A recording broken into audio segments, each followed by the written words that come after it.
안녕하세요. 오늘도 사연살롱을 찾아주셔서 감사합니다. 저는 30대 헤어 디자이너로 일하는 여자입니다. 저희 가게에 오시는 손님 중에 이곳 사연글을 자주 보시는 분이 한 분 계세요. 처음엔 손님의 권유로 함께 사연글을 봤는데 이젠 제가 찾아보게 되었고, 그렇게 사연글을 듣다 전 저의 잊지 못할 20대의 일이 떠올라 이렇게 조심스레 사연을 적어봅니다. 부모님이 중학교 1학년 때 이혼을 하셨어요. 매일매일 전쟁처럼 싸우는 부모님을 보면서 저렇게 살 거면 그냥 이혼을 하지 왜 같이 살면서 서로 못 잡아먹어 안달일까? 하며 이해를 못했습니다.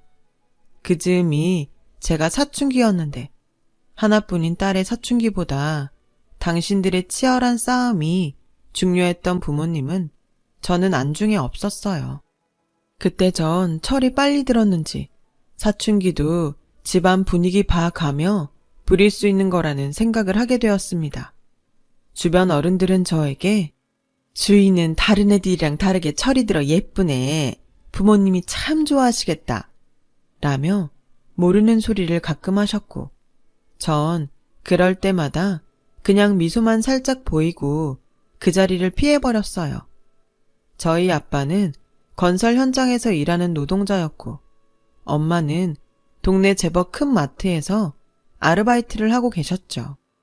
두 분의 싸움의 원인은 늘 돈이었어요. 집에서 살림만 하던 엄마가 아르바이트를 하게 된 계기도 역시 그 돈 때문이었거든요. 다른 집 남자처럼 다달이 월급을 가지고 와야 나도 날짜를 맞춰가며 살림을 하지. 이건 뭐 들쑥날쑥 돈도 왔다 갔다 도저히 불안해서 살 수가 있나? 이렇듯 두 분의 싸움은 저희 아빠가 월급을 제때 그리고 일정하게 가져오지 않는 것이 원인 같아 보였습니다.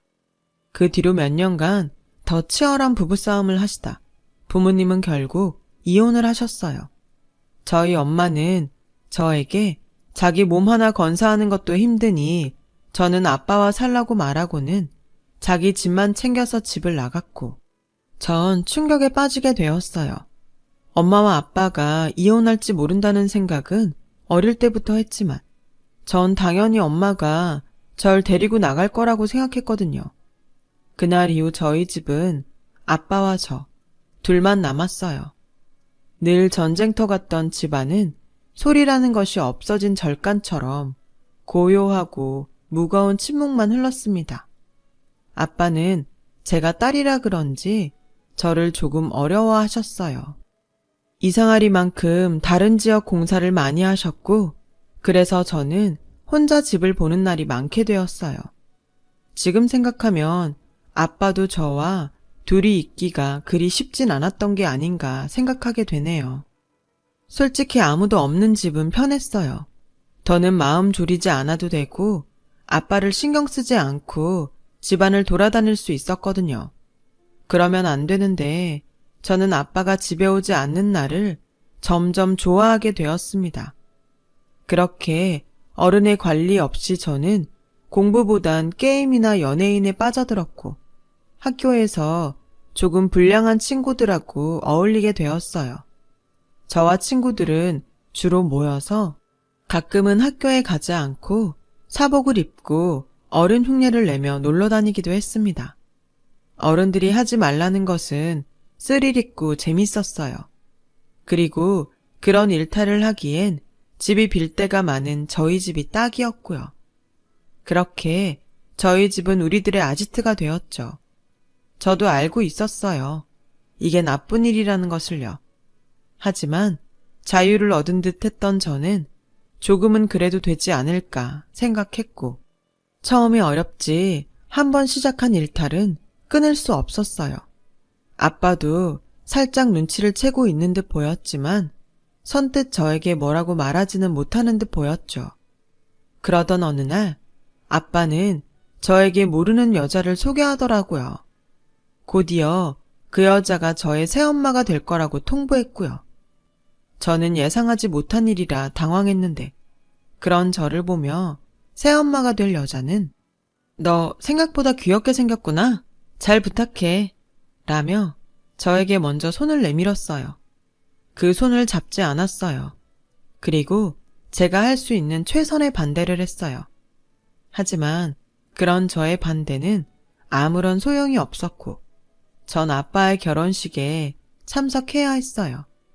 저희 친엄마는 아빠의 재혼 소식을 어떻게 들었는지 저에게 이혼하고 처음으로 연락을 하셨어요. 그러고는 새엄마라는 사람은 어떤 여자냐며 꼬치꼬치 캐물었는데요. 전 그런 엄마에게 그냥 나도 엄마랑 살면 안 돼? 아빠 집에 안 들어오는 날도 많은데 모르는 아줌마랑 어떻게 둘이 있어? 라고 동문서답하며 애원했죠. 엄마는 예상대로 형편이 여의치 않아 힘들다며 혹시 새엄마가 괴롭히면 언제든지 연락하라고 말하곤 전화를 끊었어요. 그리고 제가 걱정했던 대로 아빠의 부재 속에 새엄마와 저 둘만 집에 있는 나날이 되었습니다. 어느 날 전 그 상황을 피하고자 저녁에 친구 집에 가서 잘 생각으로 간단히 짐을 싸서 방에서 나왔어요. 새엄마는 그런 저에게 어딜 가냐며 제 가방을 낚아챘습니다. 네 아빠한테 들었어. 공부하고는 영 담 쌓고 하지 말라는 짓만 골라서 한다며? 네 아빠가 걱정이 많더라. 저는 그 말을 듣는데 기분도 나쁘고 화가 치밀어 올랐어요. 그래서 아줌마가 뭔데 참견이에요. 우리 아빠랑 결혼했다고 제 엄마라도 된 것 같으세요? 라고 나를 세우며 말했지만 새엄마는 그런 제 말을 별로 귀담아 듣지 않고 제 가방의 물건을 하나 둘 꺼내기 시작했어요. 전 그 모습에 놀라 냅다 달려가 가방을 빼서 들고는 지금 뭐해요? 왜 남의 가방을 마음대로 뒤져요? 라며 불같이 화를 냈어요. 그런 저에게 새엄마는 멋쩍게 웃으며 요즘 애들은 집 나갈 때 뭐 챙겨 나가나 궁금해서 한번 봤다. 뭘 그렇게 성질을 부리니? 아무튼 이 시간에 못 나가니까 다시 네 방으로 들어가. 라며 대수롭지 않게 말했어요. 황당하고 어이가 없어서 아줌마가 뭔데? 라고 신경질적으로 말했죠. 새엄마는 제 말이 끝나기도 전에 뭐긴 네 엄마지. 솔직히 나도 엄마라는 말이 낯간지러운데 어쩌겠어. 너랑 나랑 그렇게 서로 묶인 사이인데 너 안 잡아먹으니까 좋은 말 할 때 들어가서 자라. 상대도 되지 않는다는 말이 있죠. 전 그날 그 말이 어떤 뜻인지 몸소 체험하게 되었어요. 한마디로 새엄마의 기세에 눌려 전 방에 들어갔어요. 싱숭생숭한 마음으로 오지도 않는 잠을 청했습니다. 머릿속으로 아빠는 도대체 저 여자 어떤 점이 좋아서 결혼까지 했을까? 고민하면서요. 다음날 아침 씻기 위해 거실로 나왔어요. 아침부터 새엄마를 보고 싶지 않다는 생각으로요. 그런데 제 눈에 띈 건 식탁 위 5만원짜리 지폐와 쪽지였어요. 쪽지엔 내가 쓰던 신용카드 정지했다. 앞으로는 용돈 받아서 써. 한 달에 5만원이면 괜찮지? 라고 적혀 있었어요. 제가 들고 다니는 신용카드는 집을 자주 비우는 아빠가 준 것이었는데 아침부터 화가 치밀어 새엄마를 찾았지만 집안을 다 뒤져도 새엄마는 보이지 않았어요. 전 하는 수 없이 씩씩거리며 5만원을 주머니에 챙겨 집을 나왔습니다. 학교에 도착해서 저는 친구들에게 제가 겪은 황당하고 짜증스러운 일들을 이야기했어요. 친구들은 신용카드가 정지되었다는 제 말에 얼굴빛을 바꾸더니 그 뒤로 저를 상대해주지 않더군요.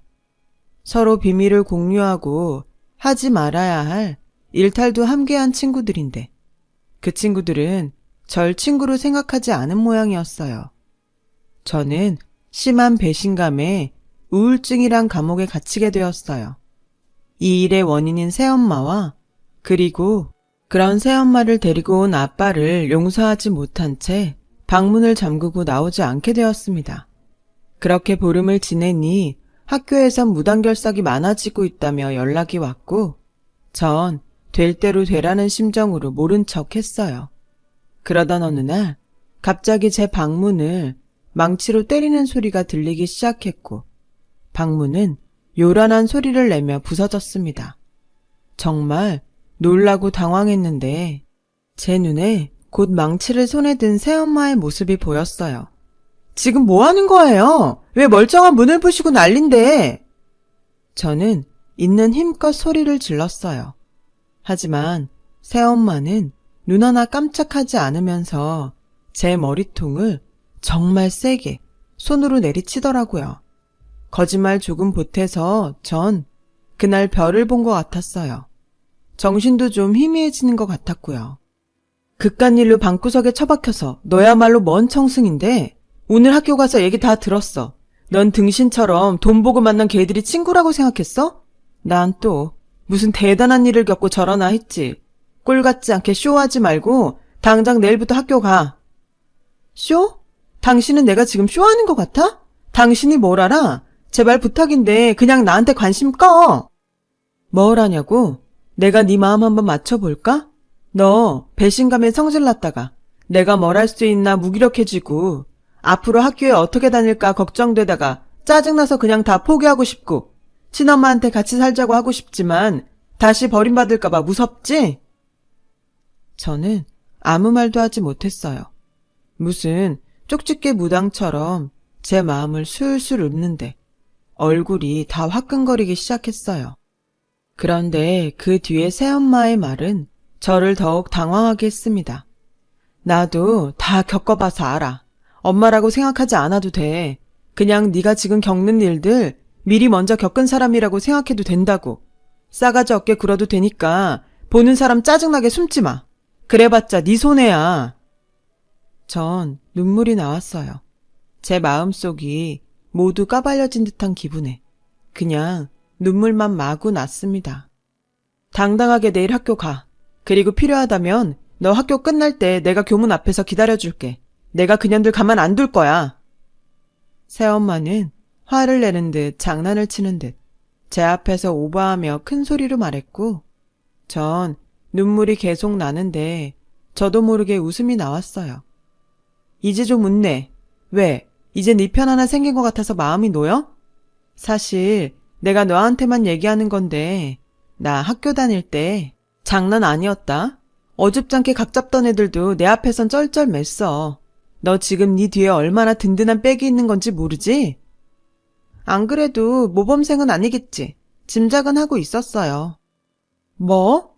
암튼 나 믿고 학교 가서 걔네들한테 하고 싶은 거 다 하고 와. 찌질하게 눈치 보지 말고. 정말 하고 싶은 거 다 해도 돼요? 그렇다고 경찰서는 가지 말자. 내가 아주 그런 서자로 끝나는데 별로 안 좋아해. 저와 새엄마는 동시에 웃었습니다. 전 그날 처음으로 새엄마의 웃는 얼굴을 봤어요. 친엄마한테도 느껴보지 못한 내 편이라는 기분에 제 마음은 부서진 제 방문처럼 새엄마에 대한 마음의 문이 부서지기 시작했죠. 다음 날 용기를 내서 학교에 갔어요. 함께 쓰리를 맛봤던 친구들은 저를 툭툭 건드리며 괴롭히기 시작했고 새엄마 말처럼 기죽지 않은 채 더욱 눈에 힘을 주며 꿀리지 않으려 노력했습니다. 그리고 수업이 끝나 학교를 나서는데 운동장에서 친구들이 저에게 다가와 이렇게 말했어요.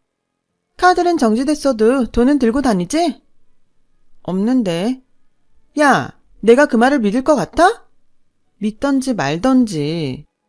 저는 친구들을 거칠게 밀치고 앞으로 나갔어요.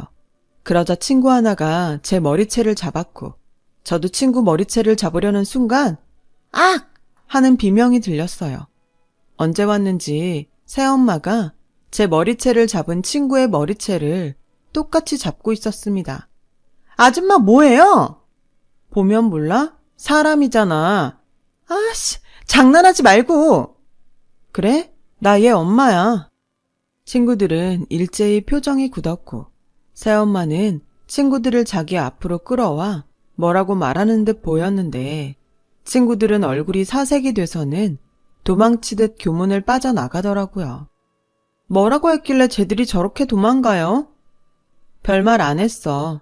앞으로 너 건드리면 내가 여기에다 지나가는 사람들 다 보게 이름이랑 학년 반, 빨간색으로 써서 플랜카드 달아놓는다고 했지. 전 웃음이 나왔어요. 새엄마의 엉뚱하지만 저를 위해주는 그 마음이 고맙게 느껴지기 시작했죠. 그 후로 저와 새엄마는 조금씩 마음의 거리를 좁혀갔고, 모르는 사람은 저와 새엄마가 정말로 모녀 사이로 착각할 정도로 가까운 사이가 되었어요.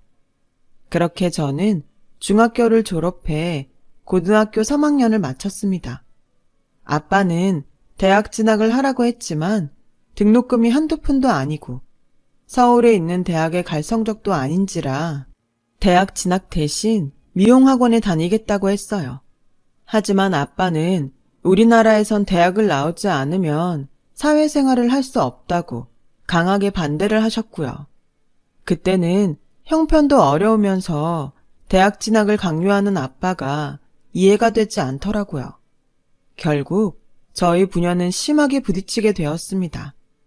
원래 최씨 고집은 알아준다고 아빠와 전 한치의 양보도 없이 대립했어요.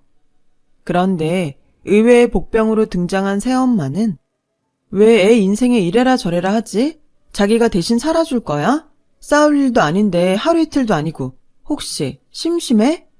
하며 저에게 윙크를 살짝 날리고 제 편에 서서 아빠에게 말을 해줬어요.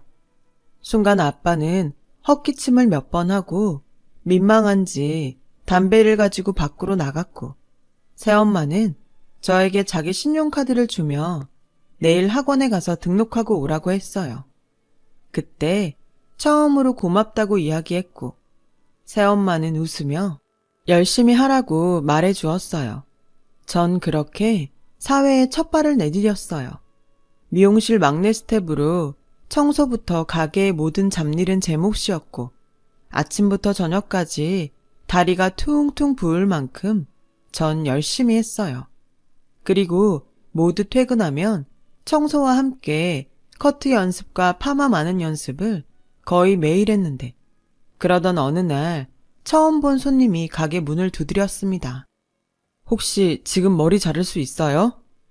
죄송해요. 저희 영업시간이 끝났어요. 내일 오전이나 아니면 저녁 8시 이전에 다시 방문해주세요. 죄송한데 제가 내일 중요한 미팅이 있어서요. 지금 꼭 잘라야 하는데 이렇게 부탁드려도 어려울까요? 죄송합니다. 이미 디자이너 선생님들이 모두 퇴근하셨어요. 아, 그래요? 죄송하지만 그쪽은 디자이너가 아니신가요? 네, 전 아직 스텝이라서. 전 말끝을 흐렸어요. 딱히 그럴 이유는 없었는데도요.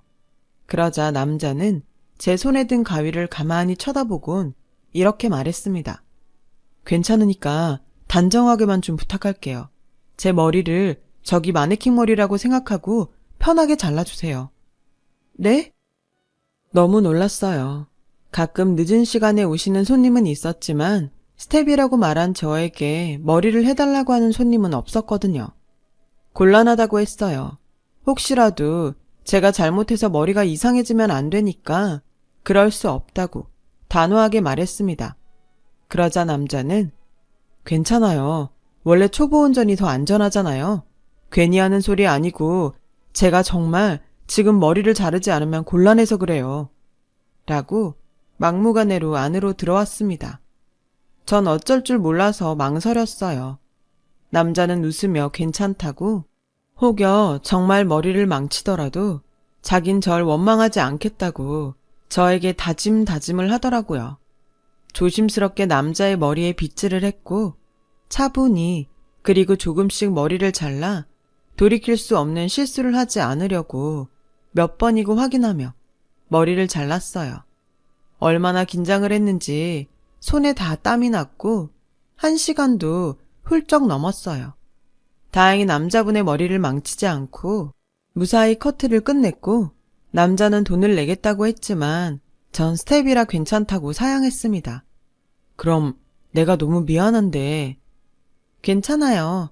전 정식 디자이너도 아니고 아마 원장님이 아시면 혼날 것 같아요. 그럼 제가 돈 안 주면 안 혼나요? 가끔 연습 삼아 친구들 머리 잘라주거든요. 혹시 물어보시면 그렇게 말하려고요. 아, 그래요? 그럼 돈 대신 이거 받아요. 남자는 저에게 지폐 대신 자신의 명함을 주었습니다. 친구라고 했는데 연락처라도 알아야죠. 아, 혹시 원장님한테 혼나면 전화해요. 내가 와서 대신 혼날게요. 남자는 그렇게 고맙다며 몇 번이나 말하고 가게를 나갔어요. 나중에 거울을 통해 제 얼굴이 잔뜩 붉어져 있다는 것을 알았어요. 집에 돌아온 전 남자의 명함을 계속 보고 또 봤어요. 회계사 고원준. 돈은 받지 않았지만 제 첫 번째 손님이라는 생각에 전 그 이름을 몇 번이고 불러봤죠.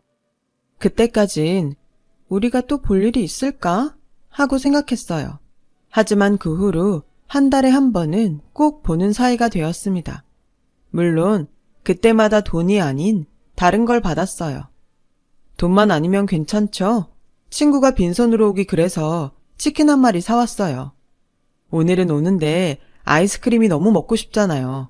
근데 또 욕심이 많아서 이맛저맛 다 고르다 보니까 양이 많아졌어요.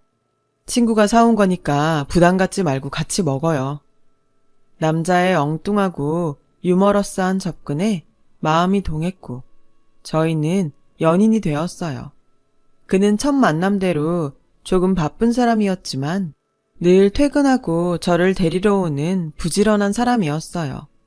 거의 매일 저희 가게에서 저희 둘은 짧은 데이트를 했고 그렇게 2년이 지나 저는 다른 가게에 정식으로 디자이너가 되었어요.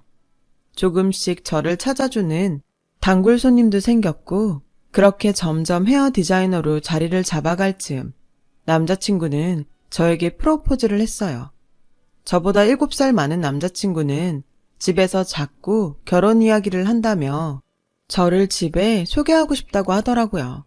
남자친구는 약국을 운영하는 홀 어머니와 저와 나이가 같은 여동생이 있었는데요. 그들에게 인사를 할 생각을 하니 어쩐지 자꾸 긴장이 돼서 남자친구에게 대답도 제대로 하지 못했습니다. 집으로 돌아와 새엄마에게 남자친구에게 프로포즈 받은 이야기와 그 사람 집에 인사를 가야 하는데 긴장이 돼서 대답을 제대로 하지 못했다는 이야기를 했어요. 그러자 새엄마는 뭘 그렇게 쫄아있어. 나 같으면 좋아서 춤이라도 추겠네. 가서 인사했는데 나 싫어하면 어떡해? 널 왜 싫어해? 난 대학도 안 나왔고 남친은 회계사인데 난 미용사고. 그래서 꿀려? 좀... 둘 다 사짜 직업인데 뭘 꿀려. 농담해? 회계사랑 미용사가 같은 급은 아니잖아. 그게 뭐 직업의 급이 어딨냐. 다 먹고 사는 직업이지. 새엄마는 늘 그렇듯 단순하지만 확실하게 저의 등을 밀어주었어요. 그 말에 용기를 얻어 남자친구의 가족들을 만나러 그의 어머니 댁에 갔습니다. 어서 와요. 우리 원준이가 결혼할 아가씨를 데리고 온다고 해서 내가 얼마나 기다렸는지 몰라요. 안녕하세요. 최주희라고 합니다. 걱정과 달리 남자친구의 어머니는 저를 반갑게 맞아주셨어요. 저랑 동갑인 여동생은 약속이 있어 다음에 봐야 할 것 같다고 했고 저희는 어머니가 차려준 저녁상 앞에 앉았죠. 깔끔하고 멋들어지게 잘 차려진 음식 앞에 저는 입을 딱 벌리고 감탄을 했어요. 그런 제 모습에 그의 어머니는 고운 미소를 보내주셨어요. 그 순간 저는 괜한 걱정을 했구나 하며 안도감이 들더라고요. 그렇게 단란하게 맛있는 저녁 식사를 이어갈 즈음 집 현관문 열리는 소리가 들리며 남자친구의 하나밖에 없다는 여동생을 만나게 되었습니다. 그리고 전 눈앞이 캄캄해졌어요. 남자친구의 여동생은 한때 저와 일탈을 함께 했고 나중엔 절 괴롭히다 저희 새엄마 때문에 교문 밖으로 도망치던 친구 중에 한 명이었죠. 그 아이도 저도 시간이 조금 지났지만 분명 서로를 알아봤고 저희 둘은 아무 말도 하지 못한 채 놀란 얼굴로 서로를 쳐다봤어요. 최주희? 은하야, 오랜만이다.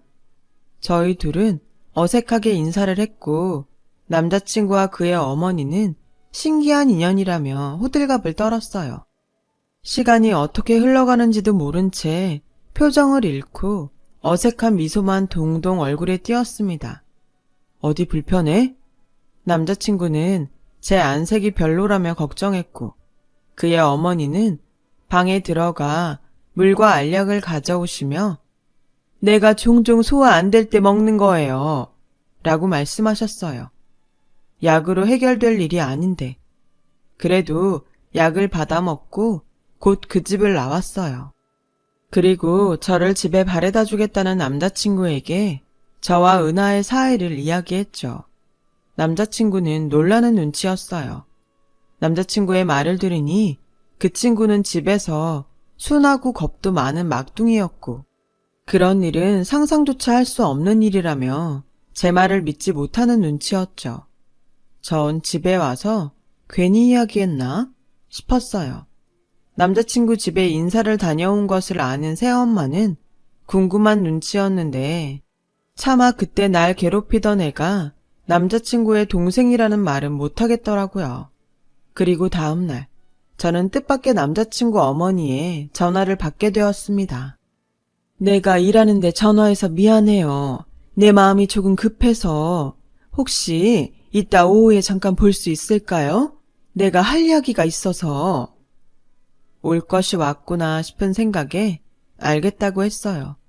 사실 친구와는 예전에 있었던 일이고 앞으로 잘 지내면 되지 하는 마음으로 그의 어머니와 잘 이야기해보고 싶어 가게 실장님께 이야기를 하고 그의 어머니를 만나러 근처 카페에 갔습니다.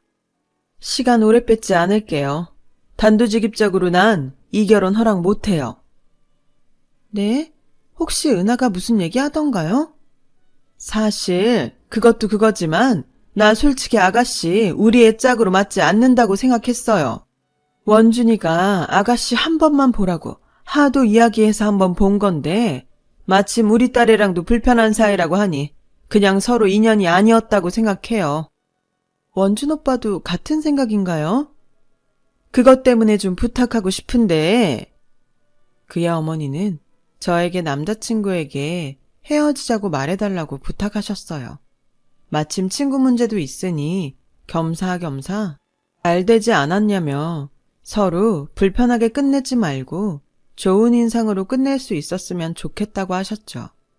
전 이 상황에 어떻게 말해야 할지 가슴이 뛰어 아무 말도 못했고 그런 저를 보며 그의 어머니는 답답한 듯 연달아 맹물만 들이키며 내 말이 혹시 언짢았어요? 아니면 기대랑 달라서 실망했나? 라고 혼잣말을 이어가셨습니다. 이런 말 정말 하고 싶지 않은데 아가씨로선 우리 애 놓치고 싶지 않겠지. 근데 입장 바꿔 생각하면 내가 아가씨 같은 며느리 얻으려고 나 혼자 우리 애 그렇게 공부시킨 거 아니거든. 듣자 하니 아버지는 막노동에 엄마는 새엄마라며. 정말 이건 너무 염치 없는 거지. 안 그래 아가씨? 고상하게 목소리 하나 높이지 않으며 어쩜 저리 잔인한 소리를 할 수 있을까. 전 더는 어렵겠다고 생각하고 알겠다고 말하려고 입을 열었어요. 하지만 그때 무슨 개똥 같은 소리야? 어디서 자꾸 고상한 개가 똥을 싸나 했더니 여기였네. 제 뒤쪽에서 저희 새엄마 목소리가 들렸습니다. 저는 놀라서 뒤돌아봤어요. 엄마가 여기 왜 있어? 커피숍에 커피 마시러 왔지. 남의 집 부모 호구조사하지 말고 당신 애들이나 잘 간수해요. 그 딸내미는 이제 술, 담배는 끊었나? 술, 담배보다 인성은 좀 나아졌나 모르겠네. 아들 가지고 장사하는 엄마 밑에서 컸으니 뭐 나아졌을 것 같진 않지만. 뭐예요? 그의 엄마는 저희 새엄마의 가시돋친 말에 발끈해서 자리에서 일어났고 곧 새엄마 입에서 너 혹시 노은자니? 라고 놀라는 듯 그의 어머니에게 가까이 다가갔고 그의 어머니 표정은 심하게 일그러지기 시작했습니다. 맞구나. 남의 남편 뺏어서 도둑 결혼했다고 하더니 야, 내가 더 싫다. 그 남편 결국 본처한테 다시 돌아갔다고 하던데 어디 남의 귀한 딸한테 막말이야? 귀한 딸? 너야말로 위선 떨지 마. 네 친딸도 아니잖아. 그리고 귀하긴 뭐가 귀해. 고작 남의 머리나 만지면서 푼돈이나 버는 주제가? 너 말 다 했어? 고작 아들 가지고 장사나는 주제에 지금 뭐라는 거야? 저희 새엄마는 테이블에 있던 물잔을 그의 어머니 얼굴에 강렬하게 퍼부었고 갑작스러운 물세례에 놀란 그의 어머니는 놀란 입을 다물지 못했어요. 너 지금 나한테 물 뿌렸니? 어릴 때 막 나가는 버릇 나이 먹고도 못 고쳤구나. 그래, 못 고쳤다. 아니, 안 고칠 거야. 너 같은 질 나쁜 것들 상대할 사람은 있어야 하지 않겠니? 주희야, 가자. 분명히 말하는데 나도 이 결혼 반대다. 시어머니 자리가 영 구려서 차마 내가 널 그 집에 못 보내겠다. 전 새엄마의 손에 끌려 카페를 나왔어요. 한참을 새엄마의 손에 끌려가는데 새엄마는 걸음을 멈추고 저를 휙 돌아보며 꽤 심각한 얼굴로 설마 내가 오바했니? 라고 말했고 전 그런 새엄마가 귀여워서 좀 하고 웃어버렸습니다. 웃는 거 보니 됐다. 세상에 남자는 많고 넌 충분히 훌륭하니까 더 좋은 사람 만날 수 있어. 그니까 나 원망하지 마라. 말을 마친 새엄마는 민망한 듯 빠른 걸음으로 앞만 보며 걸어갔어요. 전 그때 왜 아빠가 새엄마와 결혼을 했는지 알 것 같았고 달려가 새엄마의 손을 잡았습니다. 같이 가. 남의 혼사길 막아놓고 지금 주랭랑 치는 거야? 너랑 나랑 남이냐? 그리고 나 원래 걸음 빠르거든? 새엄마는 웃으며 계속 빠른 걸음으로 걸었고 제 손은 더욱 꼭 잡아주었습니다. 아직도 그때를 생각하면 입가에 미소가 번지는데 1년 전 새엄마는 원래 성격처럼 씩씩하고 용감하게 차도에서 어린 아이를 구하다가 세상을 떠났어요. 아이는 다친 곳 하나 없이 말짱했는데 전 세상에서 가장 멋진 엄마를 잃었습니다. 아빠도 저도 새엄마의 빈자리가 너무 커서 1년이 지난 지금도 새엄마의 이야기를 하면 서로 눈시울부터 붉히곤 하는데요. 이 자리를 빌어 짧게 하늘에 있는 새엄마에게 이런 말을 꼭 하고 싶어요. 너무너무 그리운 우리 엄마, 엄마가 늘 이야기하던 대로 숨지 않고 당당하게 살게. 다음 생에는 진짜 모녀 사이가 되길 바라며 엄마를 너무 닮고 싶은 딸 주희. 끝으로 사랑하는 이와 소중한 시간 많이 나누시길 바라며 지금까지 제 이야기 들어주셔서 감사합니다. 여러분, 사연 댓글에 응원과 현명한 조언 부탁드려요. 좋아요와 구독은 저에게 큰 힘이 됩니다. 오늘도 좋은 일 가득하세요.